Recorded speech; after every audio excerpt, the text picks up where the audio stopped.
பல கோடி ரூபாய் வந்து டிரான்சாக்ஷன் நடந்திருக்குன்றது அஜித்துக்கு தெரியும்னு சொல்கிறாங்க. இந்த மாதிரி விவகாரங்கள் வர இந்த இன்வெஸ்டிகேஷனில் வெளியே வர்றதுக்கு வாய்ப்புகள் இருக்குது. அதுக்கு யார் அந்த தொடர்புடைய மேல்மட்டத்தில் இருக்கக்கூடிய அரசியல் புள்ளியோ இல்லை அதிகாரியோ இவங்களுக்கு வந்து சப்போர்ட்டாக இருந்திருக்காங்க. அந்த நம்பர் பிளேட் இல்லாத என்கொயரி போனது, மஃப்டியில் போயிருக்காங்க. அது இல்லாமல் அன்னெசரியாக போலீஸ் ஸ்டேஷனில் வச்சு விசாரிக்கணும். ஒரு சின்ன இதான் நகை வந்து என்ன ஒரு 1000 கோடிக்கு நகையை வந்து திருடிட்டு போயிட்டாரு. கிட்டத்தட்ட ஒரு கோடி பெருமானம் உள்ள நகையை வந்து திருடிட்டான் அப்படின்னு தான் கம்ப்ளைண்ட் இருக்குன்னு நினைக்கிறேன். 1 கோடியா? ஆமாம், 100 கோடியா 200 கோடியான்னு தெரில. இந்த மாதிரியான விஷயங்கள்லாம் வந்து அஜித்துக்கு தெரிஞ்சிருக்கு. ஸோ அதனால தான் அவனை வந்து இதை மறைக்கிறதுக்காக தான் வந்து கீதா அவர்களுக்கும் அஜித்துக்கும் உள்ள தொடர்பு இது நெடுங்காலமா அப்படின்ற மாதிரி விஷயங்கள்லாம் வெளியே வரும். கண்டிப்பாக அதுக்கான வாய்ப்புகள் அதிகமாக தான் இருக்குது. ஏன்னா அவங்க சொல்கிறாங்க இன்ஸ்டாகிராம் ஃபாலோவர்ன்றாங்க, ஃபேஸ்புக் ஃபாலோவர்ன்றாங்க. அஜித் வந்து நிகிதாவோட இந்த விஷயத்தை பொறுத்தளவுக்கு கண்டிப்பாக வந்து உண்மைகள் வருமா அப்படின்றது எனக்கு கேள்விக்குறி தான், சந்தேகம் தான். மறைக்கப்படும், குற்றப்பத்திரிகையில மறைக்கப்படும் அப்படின்றதான் எனக்கு வந்து டவுட்டு.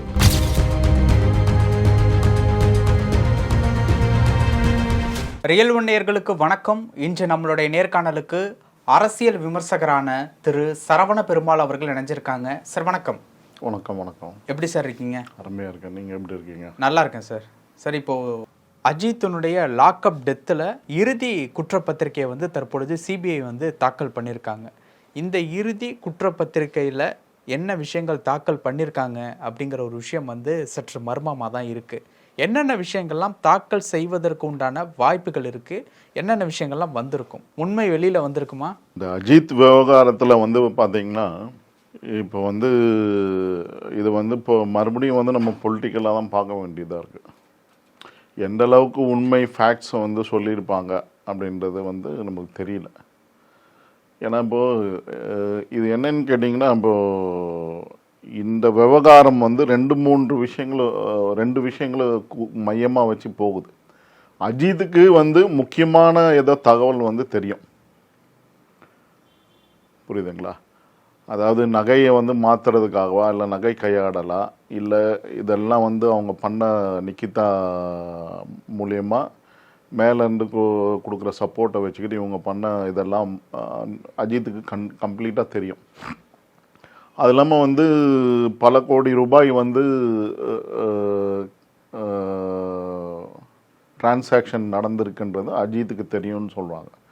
இந்த மாதிரி விவகாரங்கள் வர இந்த இன்வெஸ்டிகேஷனில் வெளியே வர்றதுக்கு வாய்ப்புகள் இருக்குது. அதுக்கு யார் அந்த தொடர்புடைய மேல்மட்டத்தில் இருக்கக்கூடிய அரசியல் புள்ளியோ இல்லை அதிகாரியோ இவங்களுக்கு வந்து சப்போர்ட்டாக இருந்திருக்காங்க நிகிதா அவங்க.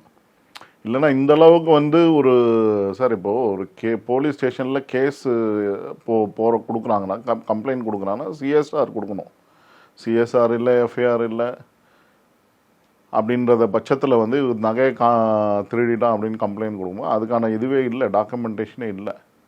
அப்படி இருக்கும்போது வந்து பார்த்திங்கன்னா இப்போ போலீஸே எப்படி பண்ணுறாங்கன்னா, இப்போ கூட இந்த ஒரு வீடியோவை பார்த்தேன். அந்த அம்மா கை உடஞ்சி இந்த துப்புரவு தொழிலாளர்களை எங்கேயோ ஒரு ஹாஸ்பிட்டலில் கூட்டு வந்து சொல்கிறாங்க. அவங்க பாருங்கள், இந்த போலீஸ்க்கு வந்து பேட்ஜே இல்லை, பேரே இல்லை. என்ன நடக்குது சார் அது? அப்போ வந்து போலீஸ் போகிற ஆஃபீஸருங்க வந்து நம்பருக்கு இல்லாமல் இது இல்லாமல் மஃப்டியில் போலி நம்பர் பிளேட்டில் வண்டி போச்சு அப்படிங்கிற. ஆமாம், போலி நம்பர் பிளேட்டில் போயிருக்கு. அதுதான் முக்கியமான இன்வெஸ்டிகேஷன் சிபிஐயில். அதையும் தாக்கல் பண்ணியிருப்பாங்க. கண்டிப்பாக அந்த பாயிண்ட் வந்திருக்கும். ஏன் இந்த மாதிரி பண்ணாங்க? போனது போலீஸே இல்லை. அப்படிதான். இது பாருங்க, அது மட்டும் இல்லை சார். நம்ம ஒரு பேர் என்ன, அந்த ஒரு சண்முகவேல் விஷயத்துலையும் அப்படிதான். அவர் யார்? ஒரு ஸ்பெஷல் எஸ்ஐங்க. அவர் போக வேண்டிய அவசியமே கிடையாது. அந்த இடத்துல வேற ஒரு டீம் போயிருக்கணும். இவர் போகிறாரு. அது இல்லாமல் வந்து பாதுகாப்பே இல்லாமல் போகிறாரு, கன் இல்லாமல் போயிருக்காரு. இதெல்லாம் இருக்குது. ஸோ இந்த மாதிரி விஷயங்கள்லாம் பார்க்கும்போது இந்த குற்றப்பத்திரிகையில் வந்து முக்கியமான தகவல்கள் வெளியே வந்திருக்கும். பட் அது வந்து எந்த அளவுக்குள்ள பொலிட்டிக்கலாக வந்து டைவர்ட் பண்ணுவாங்க அப்படின்றது தான் புரியல. ஏன்னா இப்போது ஒரு சில இதை வந்து நம்மளை மாதிரி இருக்கக்கூடிய யூடியூப் சேனலில் ஒரு இதில் சொல்லியிருக்காங்க தெளிவாக.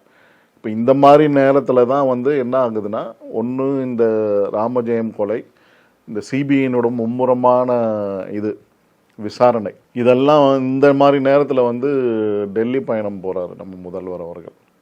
ஸோ இதெல்லாம் ஒவ்வொருத்தரையும் வந்து டெல்லி பயணம் போகிறதே வந்து தமிழக அரசியலில் வந்து உற்று நோக்குறாங்க, மக்களும் உற்று நோக்கிட்டு தான் இருக்காங்க. ஒரு சில ஊடகவியாளர் அதை வெளிப்படையாக சொல்கிறாங்க, இது என்ன எதுக்காக போகிறாங்க இந்த மாதிரி நேரத்தில் அப்படின்றதான் கேள்விக்குறியாக இருக்குது. அது எந்த அளவுக்கு உண்மைகள் அங்கே வந்து வெளியே வந்திருக்கோம் அப்படின்றது தெரியல. பட் நம்ம வந்து இது யார் நம்ம கமெண்ட்டும் பண்ண முடியாது ரொம்ப பெருசாக. ஏன்னா நம்மளுக்கு இப்போ அதில் என்ன வருன்றது பத்திரிகை ரிப்போர்ட்ஸ் வெளியே வந்தால் தான் அந்த விசாரணையோட இதெல்லாம் வந்து நீதிமன்றத்தில் வந்தால் தான் வரும். அது வரைக்கும் நம்ம எதுவும் சொல்ல முடியாது. பட் என்னென்னா பொலிட்டிக்கலாக வந்து இதில் இருக்கக்கூடிய இதை வந்து மறைக்கிறதுக்கு முயற்சி பண்ணுவாங்க அப்படின்றது தான் நிறைய பேர் சொல்கிற கருத்துக்கள் அப்படி தான் இருக்குது. அந்த ஆங்கிளில் தான் போகும். ஸோ இதில் என்ன மாதிரியான விஷயங்கள் இதுதான் இந்த குறிப்பாக வந்து அந்த நம்பர் பிளேட் இல்லாத என்கொயரி போனது, மஃப்டியில் போயிருக்காங்க. அது இல்லாமல் அன்னெசரியாக போலீஸ் ஸ்டேஷனில் வச்சு விசாரிக்கணும். ஒரு சின்ன இதுதான் நகை வந்து என்ன ஒரு 1000 கோடிக்கு நகையை வந்து திருடிட்டு போயிட்டாரு. என்ன ஒரு கிட்டத்தட்ட ஒரு கோடி பெருமானம் உள்ள நகையை வந்து திருடிட்டான் அப்படின்னு தான் கம்ப்ளைண்ட் இருக்குன்னு நினைக்கிறேன். 1 கோடியா? ஆமாம், அந்த மாதிரி தான் அவங்க கொடுத்துருக்காங்க. ஆனால் வந்து அது கம்ப்ளைண்ட்டாக ரெஜிஸ்டர் ஆகலை. 1 கோடி பெருமானம் ஒரு நகையை நாங்கள் வச்சுருந்தோம் வண்டியில், அது காணாமல் போச்சு அப்படின்னு தான் அவங்க இது பண்ணியிருக்கதா சொல்கிறாங்க. ஸோ ஆகையிலால் இது வந்து பெரிய ஒரு கோடி ரூபாய் அப்படின்றது வந்து சரி அப்படியே வச்சுக்கிட்டா கூட 1 கோடி பெருசுன்னு வச்சுக்கிட்டா கூட அதை வந்து இந்த அளவுக்கு வந்து நீங்கள் கோயிலுக்குள்ளே வந்து நம்ம அந்த வீடியோலாம் பார்த்தோம். கோயில்களே வச்சு அடித்து துன்புறுத்தி அவரை வந்து விசாரிக்கிறாங்க. மிளகா பொடியை வாங்கிட்டு வந்து கொடுத்ததே அவர் நண்பர் தான் சொல்கிறாங்க. பக்கத்தில் இருந்த கோயில் பக்கத்தில் இருந்த கடையிலேருந்து தான் வாங்கிட்டு வந்து கொடுத்துருக்காங்க. அதெல்லாம் இந்த சிபிஐ இன்வெஸ்டிகேஷனில் வந்திருக்கு. ஸோ இது வந்து நம்ம பொறுத்திருந்து தான் பார்க்கணும். பட் ஆனால் வந்து இது வந்து உண்மைகள் வெளியே வருமா வராதா அப்படின்றது மிகப்பெரிய சந்தேக குறிகள் இருக்குது. அந்த 200 கோடி அப்படிங்கிற மேட்ரு அதுதான், அது வந்து 100 கோடியா 200 கோடியான்னு தெரில. இந்த மாதிரியான விஷயங்கள்லாம் வந்து அஜித்துக்கு தெரிஞ்சிருக்கு. ஸோ அதனால தான் அவனை வந்து இதை மறைக்கிறதுக்காக தான் வந்து இது பண்ணிட்டாங்க. நான் கூட சொன்னேன், இந்த ராமஜெயம் விஷயத்தில் கூட அவங்க ரைஸ் மில்லில் வந்து ஏதோ பணம் மூட்டைக்கு இந்த மூட்டையை மாற்றி வச்சுட்டு ஒரு பையனை வந்து அடித்து கொண்டுட்டாங்க அப்படின்லாம் சொல்கிறாங்க அந்த இதில். ஸோ இதே மாதிரி என்கொயரி நடந்திருக்கு. அந்த மாதிரி நடந்ததில் அந்த பையனும் இறந்துருக்கான். அதுக்கான பேரம்லாம் இப்போ நடந்திருக்கு. ஸோ அந்த மாதிரியான விஷயங்கள் இருக்கும், அந்த பையனுக்கு தெரியும். அப்படின்றதுனால தான் இதை வந்து மூடி மறைக்கிறதுக்காக அந்த பையனை வந்து இது பண்ணிட்டாங்க, டார்கெட் பண்ணிட்டாங்க. ஸோ இதுக்கு அதுதான் வந்து உடனடியாக அவங்க பேரம் பேசுகிறாங்க. என்னது 50 லட்சம் தரோம். ஒரு கட்சி பொறுப்பில் இருக்கிறவர் போய் பேரம் பேசக்கூடிய அளவுக்கு என்ன அவசியம் இருக்குது. அப்போ வந்து அங்கே இருக்கக்கூடிய லோக்கலில் இருக்க கட்சியினுடைய வட்ட செயலாளரோ இல்லை மாவட்ட தலைவரோ அந்த லெவலில் இருக்கவங்க போகிறாங்கன்னா இப்போ மேல்மட்ட இன்ஸ்ட்ரக்ஷன் இல்லாமல் போவாங்களா? சொல்லுங்கள் பார்க்கலாம்.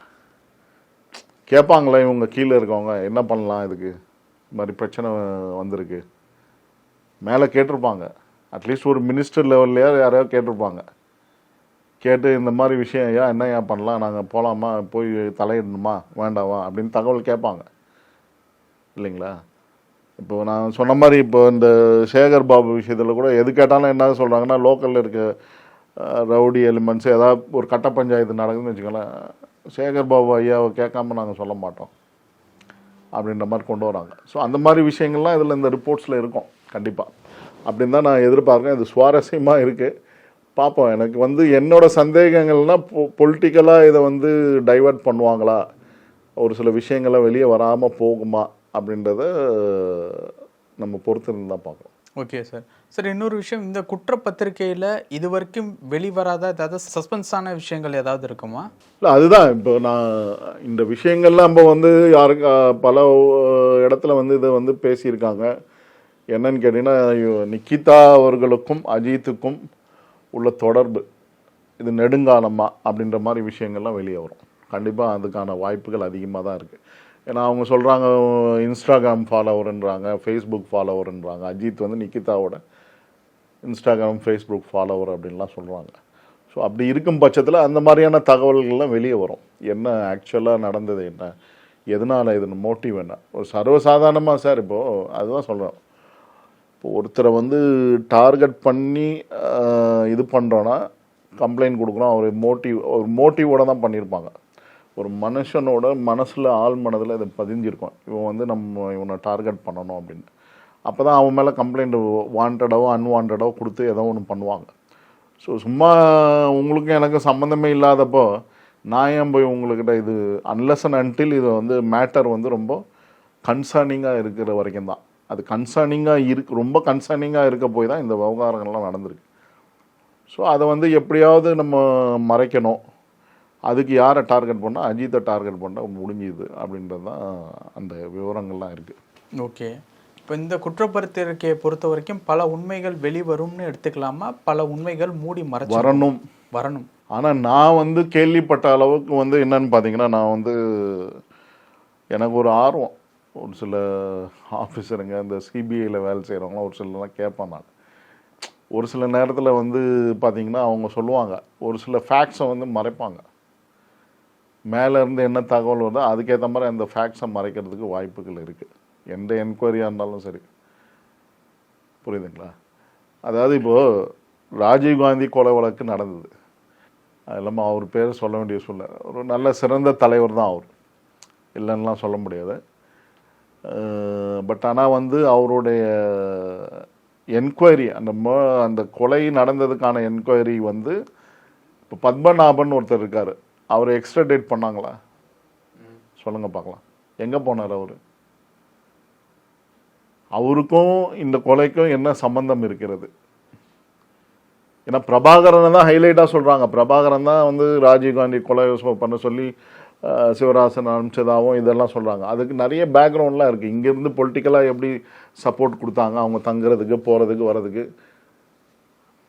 P6 காவல் நிலையம் இருக்குது சார் கொடுங்கியூரில் எவரடி காலனியில். அதுக்கு அந்த காம்பவுண்ட் வால் இப்படி இருக்குன்னா இந்த காம்பவுண்ட் வாலும் சிவராசன் தங்கியிருந்த காம்பவுண்ட் வாலும் ஒன்று தான்.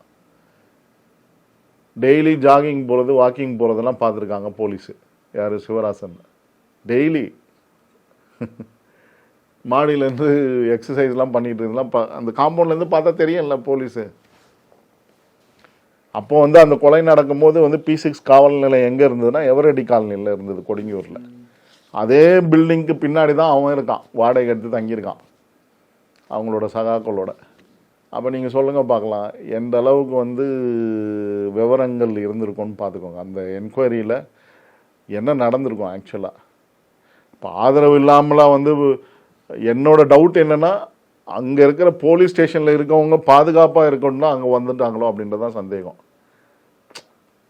ஏன்னா போலீஸ் ஸ்டேஷன் பக்கத்துலேயே வந்துட்டால் சந்தேகம் வராதுல்ல, சேஃப்டியும் கூட இல்லை. இப்போ அந்த காலத்தில் ஆட்சி செய்தவர்களுடைய சப்போர்ட் இருக்குன்னு தானே அர்த்தம். அவங்க சொல்லி தான் அங்கே வந்திருப்பாங்களோ அப்படின்றதான் சந்தேகம் வருது எனக்கெல்லாம். இப்போ என்கொயரினா அப்படி தான் கொண்டு போவேன் நான். எதுக்கு வந்து போலீஸ் ஸ்டேஷன் பின்னாடி அவங்க தங்கியிருந்தாங்க, நீங்களாம் என்ன பண்ணிட்டு இருந்தீங்க? அப்போது பொலிட்டிக்கலாக யாராவது சப்போர்ட் பண்ணாங்களா, இதுக்கு ஆதரவு கொடுத்துருந்தாங்களா? அந்த இடத்த பாயிண்ட் அவுட் பண்ணது யார்? வாடகைக்கு எடுக்க சொல்லி ஏதாவது ஒரு லிங்க் இருக்கும், இல்லாமலாம் இருக்காது.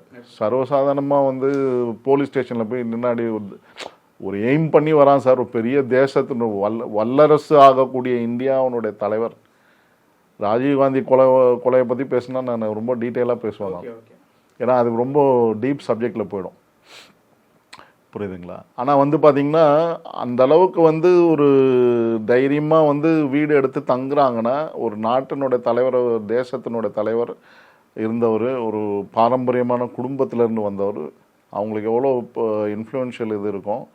சர்வதேச அளவில் புகழ்பெற்ற ஒரு ராஜீவ்காந்தி எய்ம் பண்ணி வரணும், போலீஸ் ஸ்டேஷன் பின்னாடியே தங்குறான்னா இப்போ எந்த அளவுக்கு வந்து வீக்காக இருக்கும் பாருங்கள். அப்போ யாரோட சப்போர்ட் இல்லாமல் அவங்க வந்து அங்கே வந்து இந்த போலீஸ் ஸ்டேஷன் பின்னாடி தங்கியிருக்க மாட்டாங்க. ஸோ இந்த மாதிரியான விஷயங்கள்லாம் பார்க்கும்போது வந்து பார்த்திங்கன்னா பொலிட்டிக்கலாக வந்து தான் வந்து நிறைய விஷயங்கள் நடக்குது, தெரியாமலாம் இருக்காது. மேல் மட்டத்தில் க்ளீனாக தெரியும் அவங்களுக்கு, அவங்களோட ஆதரவு இல்லாமல் எதுவுமே நடக்காது.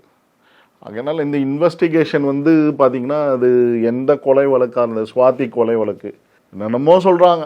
இல்லை அதுதான் சொல்கிறேன், ஏன் அதை கோட் பண்ணுறேன்னா மறுபடியும் இப்போ அந்த சுவாதி கொலை வழக்கை பற்றி பேச ஆரம்பிச்சிருக்காங்க யூடியூப் சேனலில். இந்த விஷயத்தை பொறுத்தளவுக்கு கண்டிப்பாக வந்து உண்மைகள் வருமா அப்படின்றது எனக்கு கேள்விக்குறி தான், சந்தேகம்தான். மறைக்கப்படும், குற்றப்பத்திரிகையில மறைக்கப்படும் அப்படின்றதான் எனக்கு வந்து டவுட்டு. மிகப்பெரிய $1 மில்லியன் கொஸ்டின் அது. என்னை பொறுத்தளவுக்கு. மற்றவங்க எப்படி பார்க்குறாங்களோ எனக்கு தெரியாது, யார் எப்படி பார்த்தாலும் எனக்கு அதை பற்றி இது கிடையாது. என்னோட அனலிசிஸ் பிரகாரம் இதுதான் இருக்குன்றதை நான் கெஸ் பண்ணுறேன். என்னோட கெஸ்டிமேட் இதுதான். பல விஷயங்கள் பேசணும், நேரத்துக்கு நன்றி. நன்றி.